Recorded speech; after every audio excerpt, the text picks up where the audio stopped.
panjenengan dalam menghadapi perbedaan tersebut bagaimana? Kebetulan di sini satu paham. Iya. Jadi kalau kalau saya jawab berarti kan tidak yang relatif di sini. Jadi karena masyarakat di sini ya memang satu ya kita satu paham, nggak majemuk gitu. Pahamnya itu loh. Jadi nggak semuanya, mohon maaf ya, semuanya nahdi gitu. Jadi kalau mas saya itu nggak ada konflik, nggak ada masalah. Seperti dalam menghadapi toleransi gitu. Mungkin toleransi masalah toleransi kan perbedaan paham ya. Di sini tuh satu paham gitu. Kalau pandangan jenengan gitu Bu, terhadap kan di luar ada juga yang mungkin Wah, di luar sini maksudnya ya, di luar masyarakat sini. Nah, kalau saya jawabnya nih berarti saya pengamatan gitu ya. Dan bukan karena di lingkungan sini nggak terjadi seperti itu gitu loh. Kalau sudah beragama tidak ada sini ya jelas ya memang karena nggak ada masalah apa-apa ya di luar sana ya.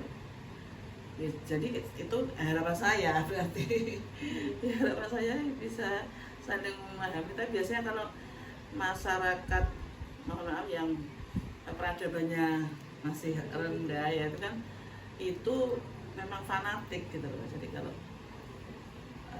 karena kurangnya ilmu, kurang wawasan ya itu kan pengaruh terhadap sikap dan perilaku seseorang, juga pola pikir. Jadi kalau masyarakatnya sudah berperadaban ya mungkin agak diundang itu kan lebih lebih maju daripada di sini kan termasuk agak pelosok agak jadi ya tingkat pendidikannya peradabannya udah di sana. Nah, itu pengaruh dalam pola pikir atau mindset mereka dalam menyikapi ini.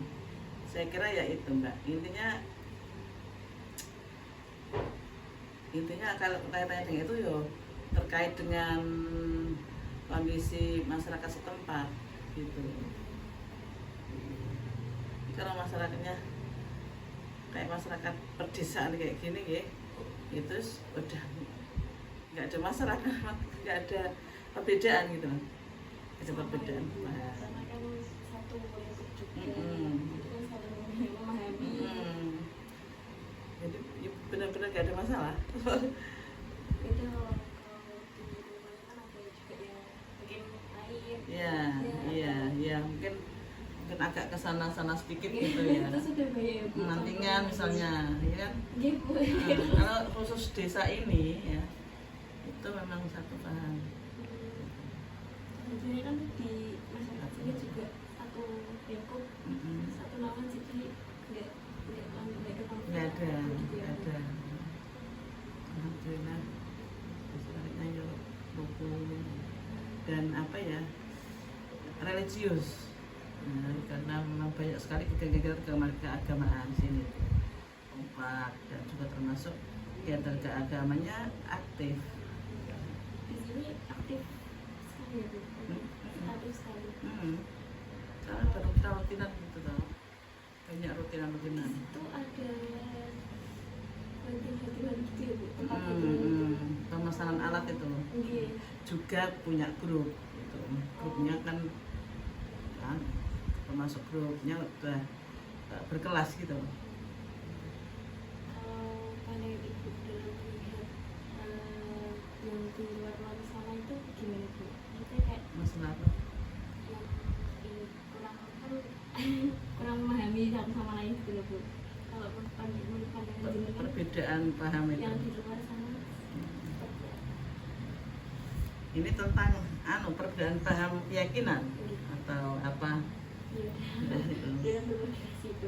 Oh itu. Ya itu tadi memang semakin tinggi pendidikan seseorang ya semakin luas ilmu dan wawasannya itu dia akan semakin moderat gitu, akan semakin tolerannya semakin jadi gitu. Ya, kita nggak bisa memaksakan tuh nggak bisa karena gimana ya, ya ini memang pendidikan seseorang itu berpengaruh pada pola pikir gitu. Nah, pola pikir itu kan katanya dengan perilaku ya kan? Jadi begitu. Kalau harapan kami sih tetap saja enggak, harusnya enggak apa namanya, jangan sampai terjadi konflik hanya karena perbedaan paham, tapi kenyataannya masih banyak gitu di luar sana. ya. Kurang mengatakan juga di berita-berita banyak juga yang mungkin paham dengan satu sama lain. Saya juga yang berdiam TV, yang kalau kasus yang lagi ramai itu sebenarnya bukan, tapi bisa dibantahkan tatiannya pendapat saya. Ternyata mereka orang-orang yang berilmu gitu kan, yang ramai yang ramai itu loh, gontok-gontokan tentang perbedaan paham itu tadi. Jadi kan jenengan saya mau kan kalau semakin tinggi ilmunya Itu idealnya seperti itu kan, idealnya seperti itu, idealnya seperti itu karena kan kalau semakin tinggi pendidikan, keilmuan, wawasan itu kan paham, oh ini bukan satu-satunya yang benar kan gitu sih. Jadi kita semua punya dasar masing-masing. Yang penting kita tetap satu akidah, satu keyakinan. Kalau saya loh ya melihatnya begitu. Contohnya nih ya, contoh kayak Ustadz Adi Hidayat ya, itu kan betul-betul paham semuanya, jadi nggak pernah menyalahkan itu, nggak pernah menyalahkan paham ini karena semua tuh ada dasarnya masing-masing yang pasti, dan ada ya syarat keilmuannya sama-sama jelas gitu.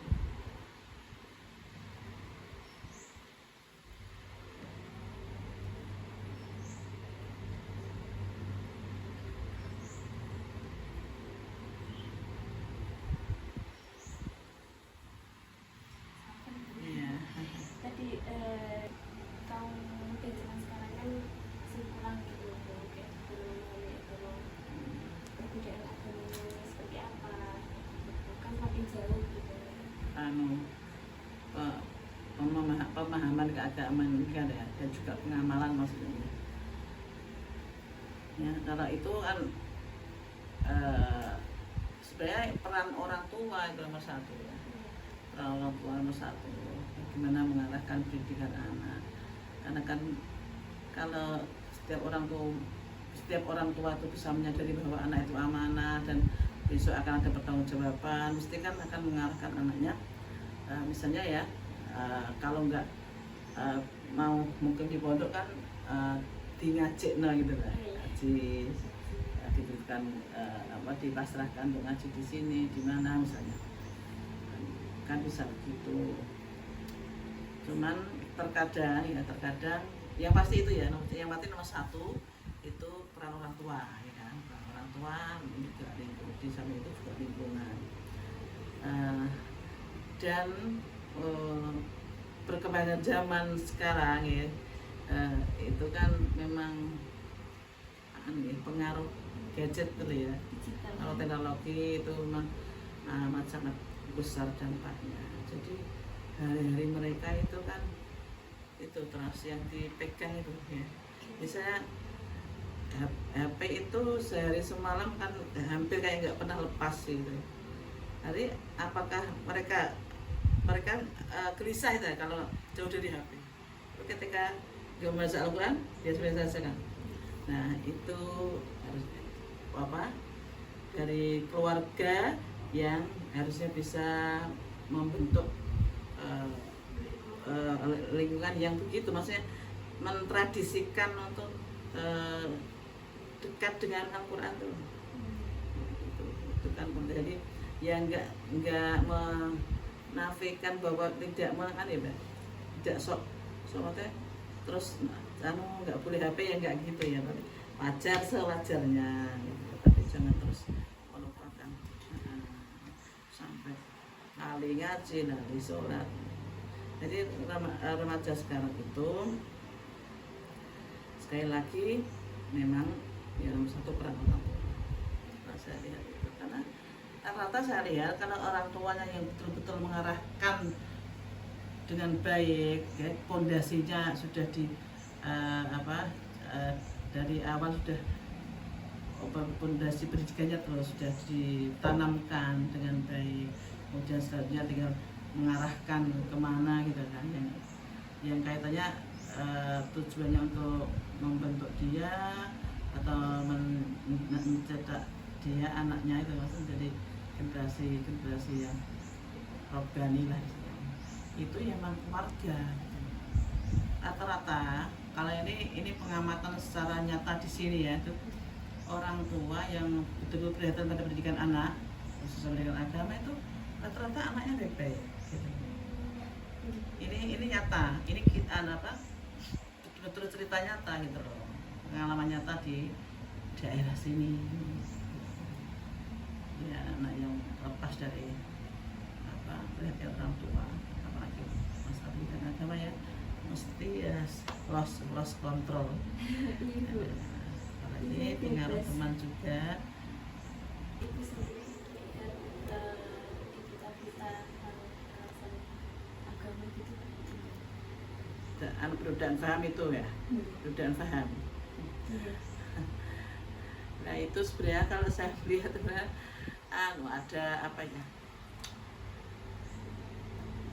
Ada sesuatu, bukan murni mempertahankan keyakinan sih, tapi lebih ke ada apa namanya ya, motif, ada tendensi tertentu kalau saya begitu.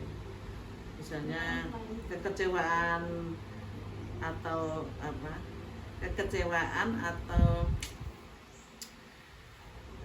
istilahnya apa ya,